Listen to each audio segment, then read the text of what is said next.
누가복음 15장에 있는 말씀을 보겠습니다. 누가복음 15장입니다. 11절부터 읽겠습니다. 또 가라사대 어떤 사람이 두 아들이 있는데 그 둘째가 아비에게 말하되 아버지여 재산 중에서 내게 돌아올 분깃을 내게 주소서 하는지라. 아비가 그 살림을 각각 나눠 주었더니 그 후 며칠이 못되어 둘째 아들이 재물을 다 모아가지고 먼 나라에 가 거기서 허랑방탕하여 그 재산을 허비하더니 다 없이 한 후 그 나라에 크게 흉년이 들어 저가 비로소 궁핍한지라. 가서 그 나라 백성 중 하나에게 붙여 사니 그가 저를 들로 보내어 돼지를 치게 하였는데 저가 돼지 먹는 쥐염 열매로 배를 채우고자 하되 주는 자가 없는지라. 이에 스스로 돌이켜 가로되 내 아버지에게는 양식이 풍족한 품꾼이 얼마나 많은고 나는 여기서 줄여 죽는구나. 내가 일어나 아버지께 가서 이르기를 아버지여 내가 하늘과 아버지께 죄를 얻었사오니 지금부터는 아버지의 아들이라 일컬음을 감당치 못하겠나이다. 나를 품꾼의 하나로 보소서 하리라 하고 이에 일어나서 아버지께로 돌아가니라. 아직도 상거가 먼데 아버지가 저를 보고 측은히 여겨 달려가 목을 안고 입을 맞추니 아들이 가로되 아버지여 내가 하늘과 아버지께 죄를 얻었사오니 지금부터는 아버지의 아들이라 일컬음을 감당치 못하겠나이다 하나 아버지는 종들에게 이르되 제일 좋은 옷을 내어다가 입히고 손에 가락지를 끼우고 발에 신을 신기라. 그리고 살찐 송아지를 끌어다가 잡으라. 우리가 먹고 즐기자. 이 내 아들은 죽었다가 다시 살아났으며 내가 잃었다가 다시 얻었노라 하니 저희가 즐거워하더라. 맏아들은 밭에 있다가 돌아와 집에 가까웠을 때에 풍요와 춤추는 소리를 듣고 한 종을 불러 이 무슨 일인가 물은데 대답하되 당신의 동생이 돌아왔으며 당신의 아버지가 그의 건강한 몸을 다시 맞아들이게 됨을 인하여 살찐 송아지를 잡았나이다 하니 저가 노하여 들어가기를 즐겨 아니하거늘 아버지가 나와서 권한대 아버지께 대답하여 가로되 내가 여러 해 아버지를 섬겨 명을 어김이 없거늘 내게는 염소 새끼라도 주어 나와 내 벗으로 즐기게 하신 일이 없더니 아버지의 살림을 창기와 함께 먹어버린 이 아들이 돌아오매 이를 위하여 살찐 송아지를 잡으셨나이다. 아버지가 이르되 예 너는 항상 나와 함께 있으니 내 것이 다 내 것이로되 이 내 동생은 죽었다가 살았으며 내가 잃었다가 얻었기로 우리가 즐거워하고 기뻐하는 것이 마땅하다 하니라. 일명 탕자라고 우리가 많이 아는 그런 내용입니다. 어느 교회에 소그룹 모임이 있는데 그 소그룹 모임 가운데 한 모임에 그 모임 이름이 돌탕회라고 한 소모임이 있었습니다. 돌탕회 뭐지요? 돌아온 탕자의 모임이지. 이 사람들은 요 돌탕의 요 그룹 멤버들은 다 어떤 사람들인가 하면 예수 믿다가 방탕해서 세상으로 갔다가 다시 돌아온 사람들이 모여서 돌탕회 소그룹을 이룬 것입니다. 방탕하게 살던 저들이 다시는 이전처럼 그렇게 살지 말자고 하는 의미에서 돌탕회라고 지었답니다. 돌탕회. 누가복음 15장에는 잃어버린 양의 비유, 잃어버린 은전의 비유, 오늘 돌아온 탕자의 비유. 이 세 비유는 모두 다 공이 하나님을 떠나 곁길로 나간 자들에 대해서 하나님이 얼마나 그들을 사랑하고 동정하는지에 대해서 보여주는 내용이 바로 이 내용입니다.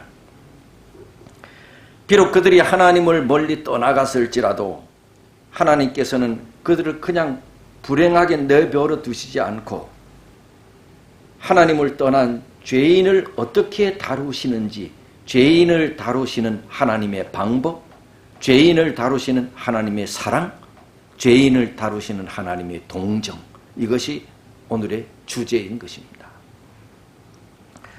둘째 아들이 집을 나갔습니다. 왜요?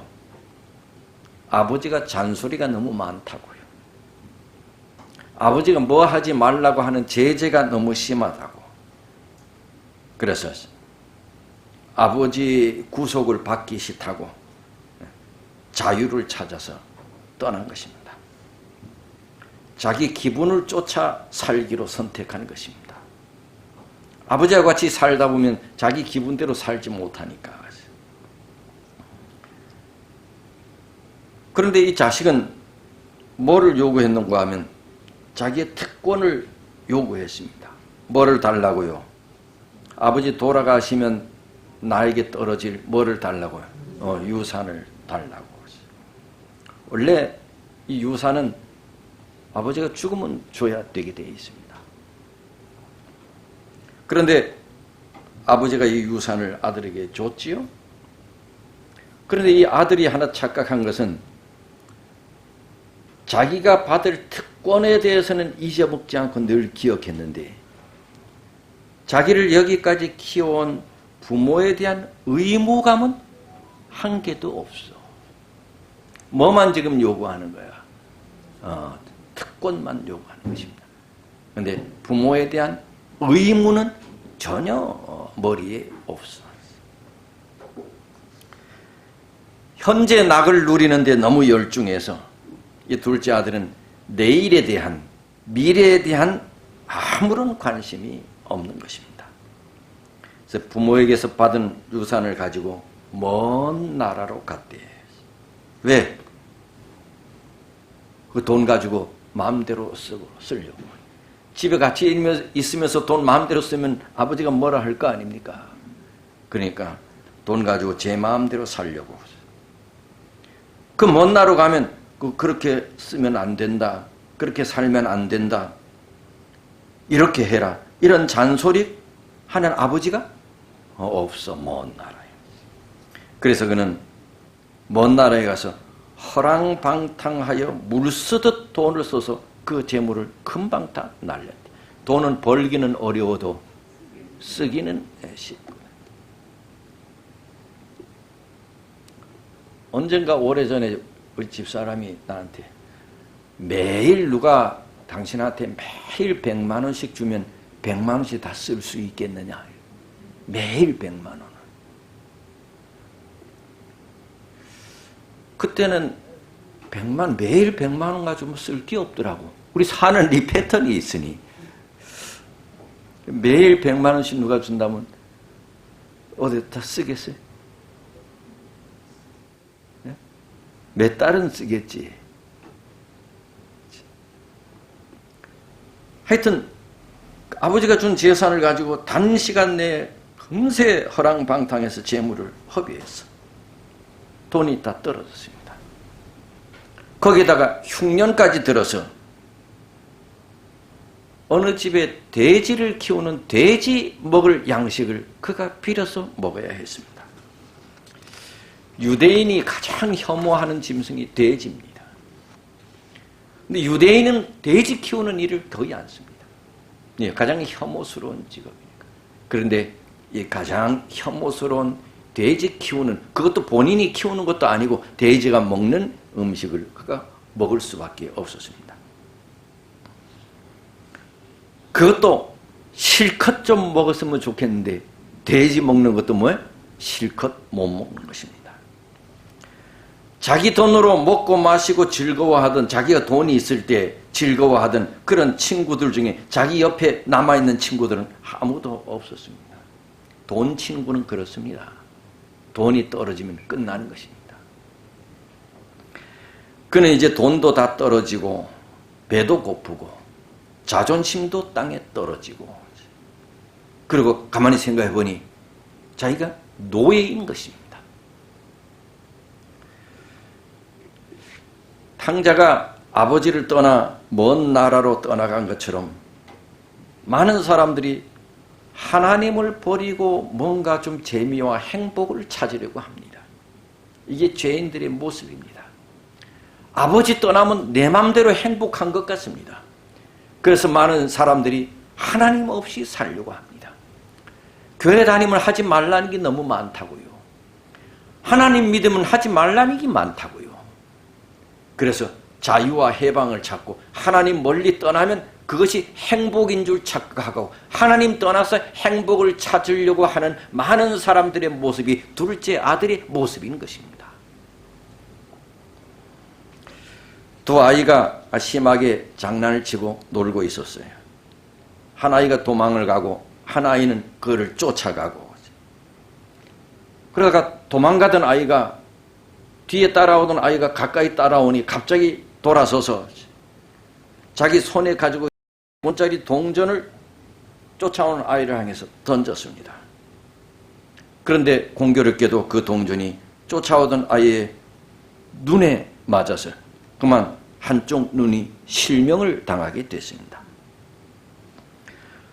동전이 물건을 사용하는 데 사용되었더라면 아무런 문제가 없었을 것인데 동전이 자기 자리를 잃고 무기로 바뀌어졌을 때는 불행한 결과를 낳게 된 것이지요. 어떤 화가가 이런 말을 했습니다. 어떤 물건이든지 제자리에 있으면 아름답지 않은 것이 없다. 어떤 물건이든지 제자리에 있으면 아름답지 않은 것이 없다.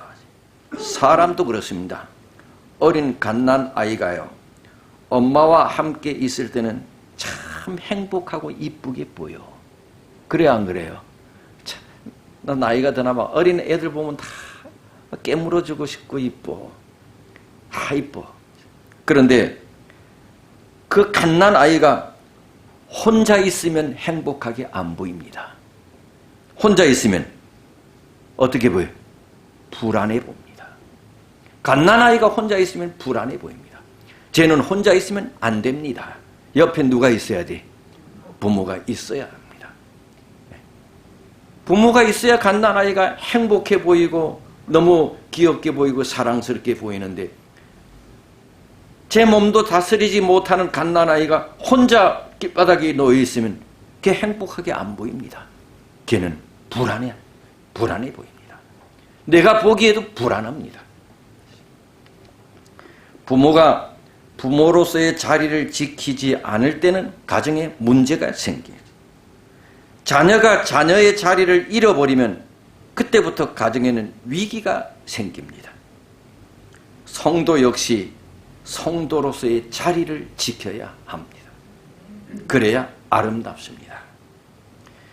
교회에서 구속과 제재가 많다고, 뭐 하지 말라는 건 많다고, 아유 어른들이 많이 나가는 교회는 뭐 하지 말라고 하는 꼰대들이 많다고, 그 교회 나가면 뭐를 하지 말라고, 아유 좀 자유롭게 하나님이, 이것이 결코 좋은 것이 아니올시다.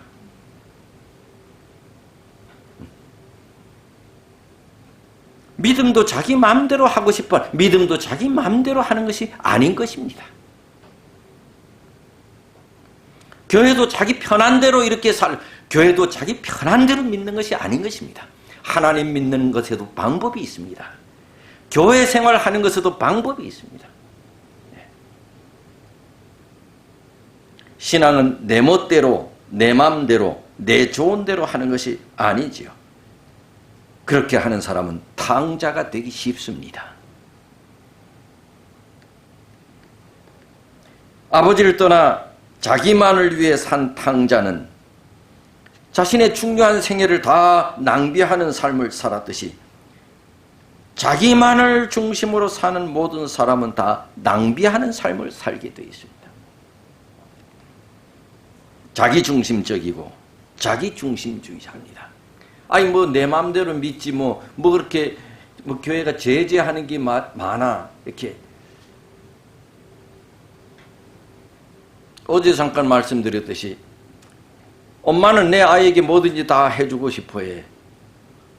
근데 독약을 달라고 자꾸 떼를 쓴다고 엄마가 그거 줘 안 줘요? 제재하는 것입니다.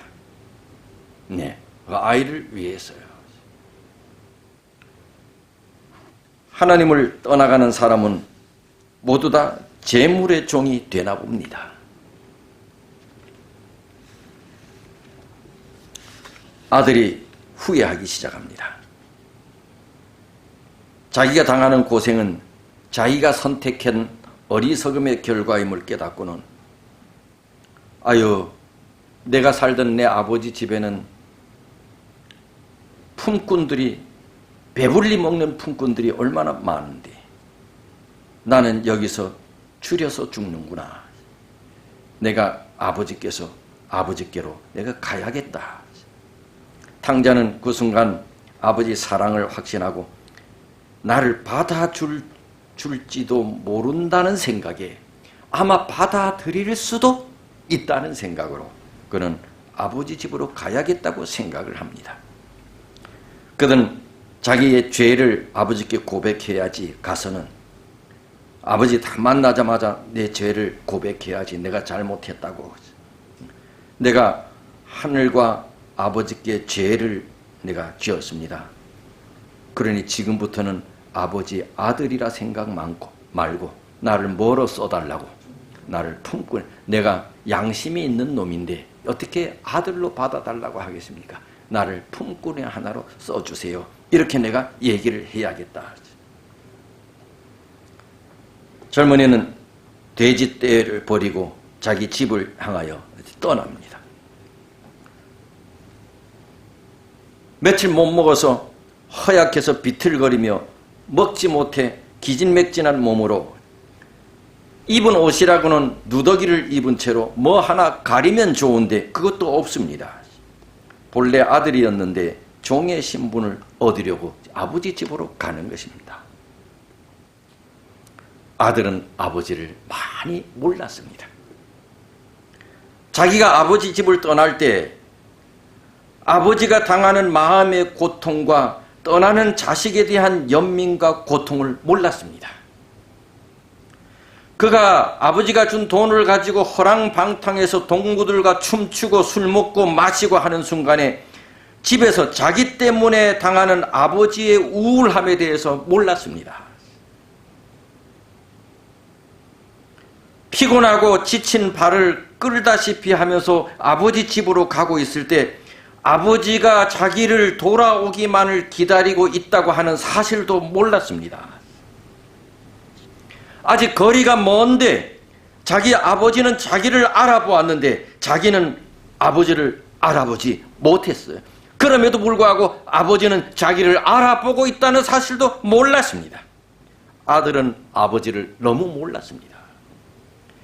아버지 제재가 귀찮다고 하늘 아버지를 떠나서 사는 많은 사람들이 아버지에 대하여, 아버지의 사랑에 대하여, 하나님에 대하여 너무 몰라요. 잘못 알고 있습니다.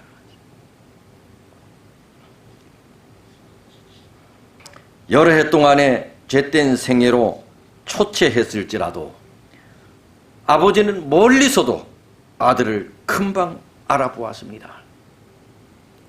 사랑은 눈을 밝게 합니다.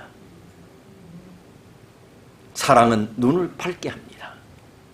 저 멀리 아슬아슬하게 희미하게 보이는 사람인데도 날마다 아들에 대한 염려와 사랑으로 가득 찬 아버지의 눈에는 금방 아슬아슬한 저 사람이 자기 아들인지 알았습니다. 사랑은 눈을 밝게 합니다. 그래서 아버지는 달려갑니다. 그리고 아들을 한참 동안 꼭 껴안았습니다. 아무 말도 없이. 그리고 아들에게 자기의 아들의 잘못을 알려주지 않았습니다. 왜 이 모양이냐? 꼴이 이게 뭐냐? 이 꼴을 하려고 나갔느냐?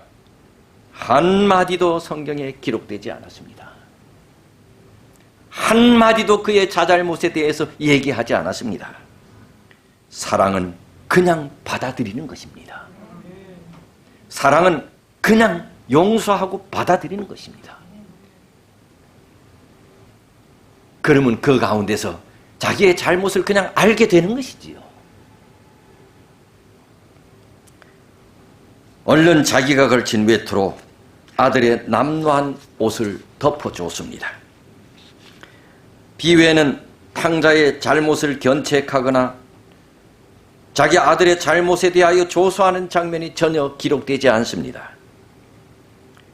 이사야 55장 7절에는 찾아봅시다. 이사야 55장 7절.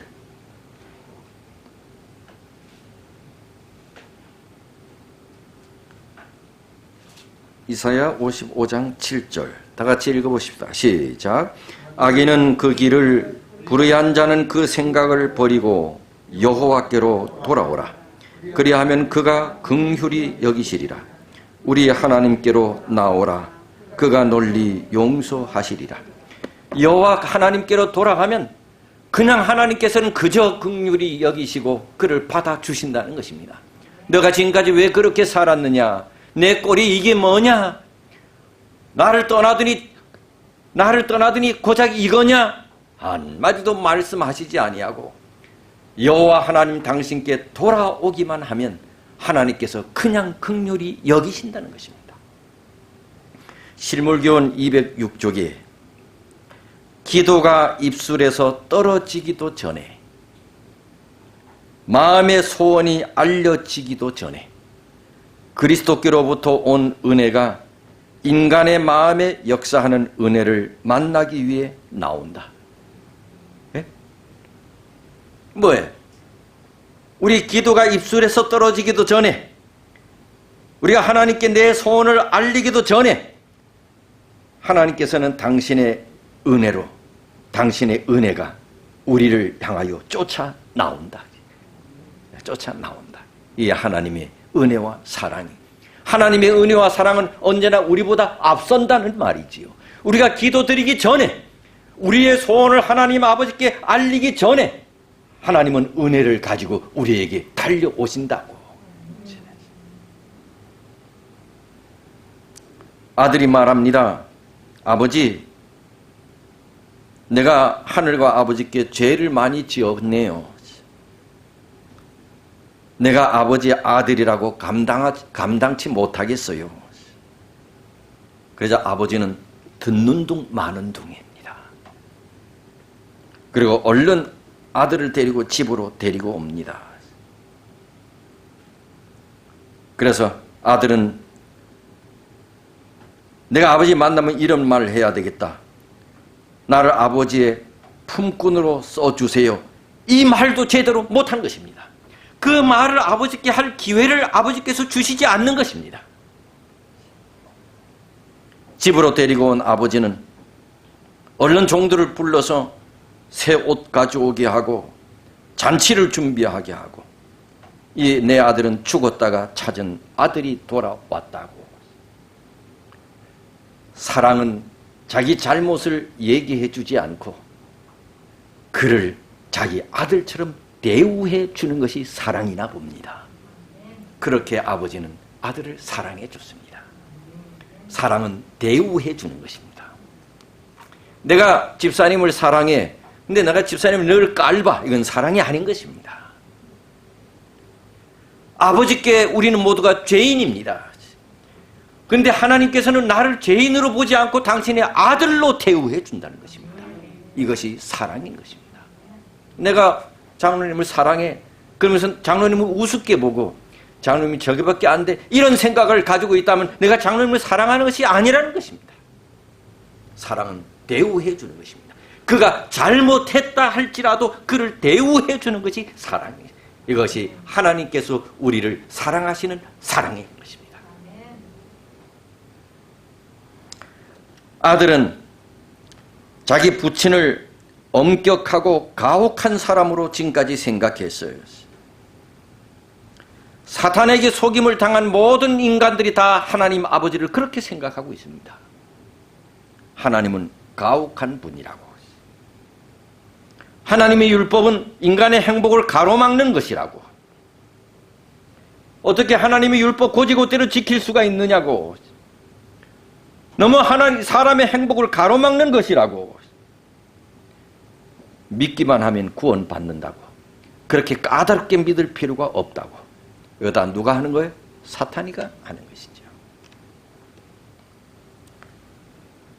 내 아들은 죽었다가 다시 살아났으며 내가 잃었다가 다시 얻었다고. 아버지의 기쁨의 노래에 맞추어 하늘과 땅이 합창하게 될 것이라. 하늘과 땅이 합창하게 될 것이라. 내 아들은 죽었다가 다시 살아났고 내가 잃었다가 다시 얻었다고. 그럼 교회는 좋은 일들이 많이 있어요. 자주 맛있는 것도 먹고요. 근데 제일 푸짐하게 맛있는 거 먹고 잔치해야 할 날이 언제나 한 영혼이 구원받을 때입니다. 이때는 이 교회에다 팔아서 잔치해도 돼.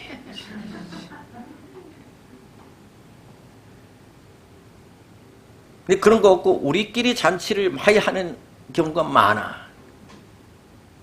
뭐 좋다고 영혼은 없는데 우리끼리 잔치 많이 하고 돈 푹푹 쓰고. 하늘과 땅이 기뻐하고 잔치하는 날은 하나님을 떠났다가 돌아온 영혼이 있을 때예요. 그때는 하늘에서도 잔치를 벌인대. 오늘이 그런 날입니다.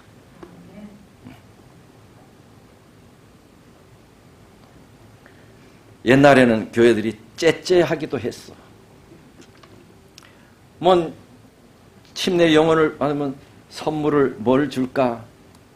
아이 선물을 이걸 주자. 그럼 그건 너무 비싸. 뭐 이거 주자. 그러한 걸로 뭐 직원회나 뭐 의논하는데 시간을 많이 낭비해. 하나님 보실 때 얼마나 웃깁니까? 교회를 팔아서라도 김석수 목사는 교회를 팔아서라도 잔치를 벌이라 하던데 언제? 잃었던 영혼이 돌아올 때.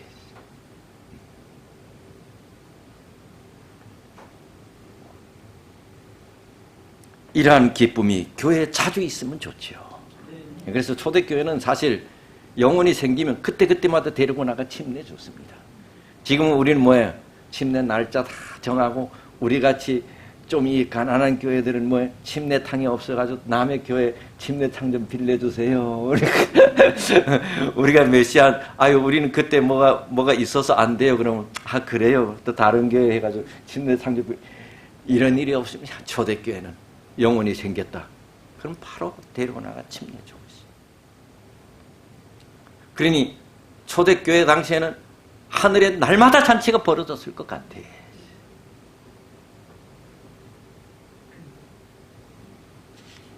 그런데 그 가운데 우무룩한 한 사람이 있었습니다. 큰아들입니다. 그는 자기 동생이 집을 나갔을 때 아버지는 날마다 염려하고 얼굴이 어두워. 그런데 아버지의 염려를 한 번도 같이 나눈 적이 없어. 아버지, 동생 석수 때문에 그렇지요. 아버지 돌아올 거예요. 한 번도 그렇게 아버지와 염려를 나눈 적이 없어. 동생이 돌아오기를 기다리지도 않았어. 동생이 돌아왔을 때 아버지와 함께 돌아온 동생 때문에 기뻐하지도 않았어. 기뻐하는 노래소리에 그의 마음이 아무런 즐거움도 되지 못했어. 영원히 내 교회에 찾아오는데도 아무런 즐거움도 없어. 맏아들이. 오히려 잔치 소리에 노래 소리에 기분이 상했어. 아니 나는 날마다 아버지와 함께 일하는데 나를 위해서는 잔치한 적도 없는데 저는 아버지 돈 다 써버리고 거지가 되어 돌아온 저기 뭔데 그렇게 잔치를 했냐고 오히려 질투심이 생겼죠. 잃었던 동생이 왔는데도 나가보지도 않았어. 내가 만일 아버지였다면 나는 저렇게 맞아들이지 않았을 것이라고 오히려 그런 태도를 보였어. 내가 아버지라면 그렇게 안 할 거라고. 형은 그를 자기 동생이라고 그렇게 말하지도 않았어. 이 아들이라 그랬어. 자기 동생을 이 아들이래. 이 내 동생은 죽었다가 살았으며 내가 잃었다가 얻었다. 아버지가 그렇게 말했어. 이 내 동생은 그랬더니 이 큰아들은 뭐예요? 이 아들이 자기의 비열하고 감사할 줄 모르는 정신을 이 큰아들은 깨달았을까? 자기 동생이 비록 방탕했을지라도 역시 자기의 동생이라고 하는 사실을 깨달았을까? 형은 자기의 시기심과 완악한 마음을 회개했을까? 이 점에 대하여 예수께서는 아무 말씀도 하시지 않았어.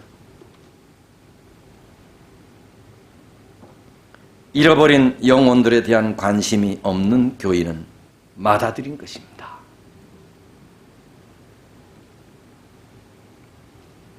내 교회에 잃어버린 영혼이 주님 앞에 돌아왔을 때 기쁨도 희열도 없는 사람은 맏아들인 것입니다.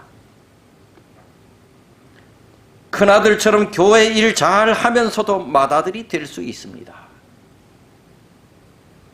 교회 일을 많이 하면서도 맏아들이 될 수 있습니다. 잃어버린 영혼에 대한 관심이 없다면 나는 교회 출석하면서도 무슨 아들? 맏아들인 것입니다. 결국 탕자는 몇째 아들이었습니까? 결국 탕자는 첫째 아들인 것입니다. 결국 탕자는 첫째 아들이었습니다. 결국 불효자는 몇째 아들이었습니까? 첫째 아들이었습니다.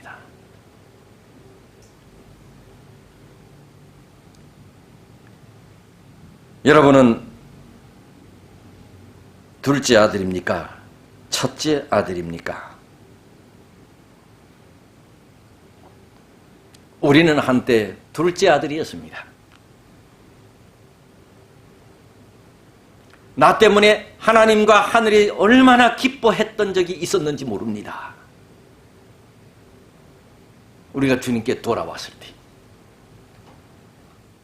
내가 생각지도 못하고 있었을 때, 나 때문에 하늘에서는 엄청난 잔치가 벌어졌댔었습니다. 우리는 한때 둘째 아들이었습니다. 돌아온 탕자였습니다. 그러나 이제는 뭐가 되기 쉽습니까? 맏아들이 되기 쉽습니다. 이 비유는 아직도 진행 중입니다. 그리고 그 결과는 청중들의 판단에 맡겼습니다. 여기에 나오는 맏아들은 당시의 세리들, 죄인들을 업신여기고 회개하지 않는 유대인들과 바리새인들, 그들을 대표하는 것이 맏아들이었습니다. 실물교훈 211쪽, 그대의 마음에서 이기심의 얼음이 녹아내리면, 이기심의 얼음이 녹아내리면 그대는 하나님과 같은 동정심을 가지게 되고 잃어버린 자를 구원하는 일에 하나님과 함께 기쁨을 나누게 될 것이다. 뭐를 녹아내리면? 얼음이 녹아내리는, 어떤 얼음이? 이기심의 얼음이 녹아내리면 우리는 하나님과 같은 동정심을 갖게 될 것이고 잃어버린 자를 구원하는 일에 하나님과 함께 기쁨을 나누게 될 것이다. 죄인을 취급하시는 하나님의 방법, 이것이 탕자의 비유 속에 나타난 예수님의 가르침입니다. 예수님은 우리를 그렇게 사랑하시고 하나님은 죄인들을 그렇게 다루신답니다. 이분이 우리가 믿는 하나님임을 인하여 감사와 영광을 돌리시게 되기를 바랍니다. 하나님, 이 시간 저희들에게 귀한 말씀 주셔서 감사합니다. 사람들은 하나님을 잘못 알아 사단의 꾀임에 넘어가 하나님은 가혹한 분이고 우리를 귀찮게 하는 분이며 우리를 뭐 하지 말라고 제재하는 분이라고 잘못 알고 있지만 하나님은 여전히 우리를 사랑하시고 동정하시고 우리를 용서하시며 우리가 생각하지 못하는 귀한 방법으로 우리를 이끄시는 하나님이심을 오늘 우리에게 말씀해 주셔서 감사합니다. 우리가 주님 앞에 아무리 큰 잘못을 저질렀을지라도 우리 하나님은 주님께만 돌아오면 너 왜 그런 짓을 했느냐고, 너가 무엇이 잘못되었는지 아느냐고 한마디도 나무라지 않으시고 우리를 그저 받아들이시고 우리를 당신의 아들로 삼으신다는 하나님의 사랑을 우리에게 보여주셔서 감사합니다. 우리도 일찍이 둘째 아들이었지만 우리가 주님 앞에 돌아와 아들이 되었듯이 아버지의 염려와 아버지의 사랑에 동참하는, 아버지의 염려를 같이 나누는, 하나님을 알지 못하는 탕자들이 주님 앞에 돌아오는 일에 같이 협력하며 아버지의 관심사가 내 관심사가 되도록 그렇게 살아갈 수 있도록 하나님 인도해 주옵소서. 적지만은 우리의 마음을 담은 헌물 주님 앞에 드렸은즉 하나님 이 헌물을 받으시옵소서. 쓰여질 때마다 주의 이름이 높이 영광을 받으시옵소서. 이제는 우리 하늘 아버지의 크신 사랑, 주님의 다함이 없는 은혜, 성령 하나님의 감화 감동하심이 다가오는 한 주일 충만히 역사하사 믿음으로 승리하는 우리 모두가 되게 해 주시기를 예수님의 이름으로 축원하옵나이다. 아멘.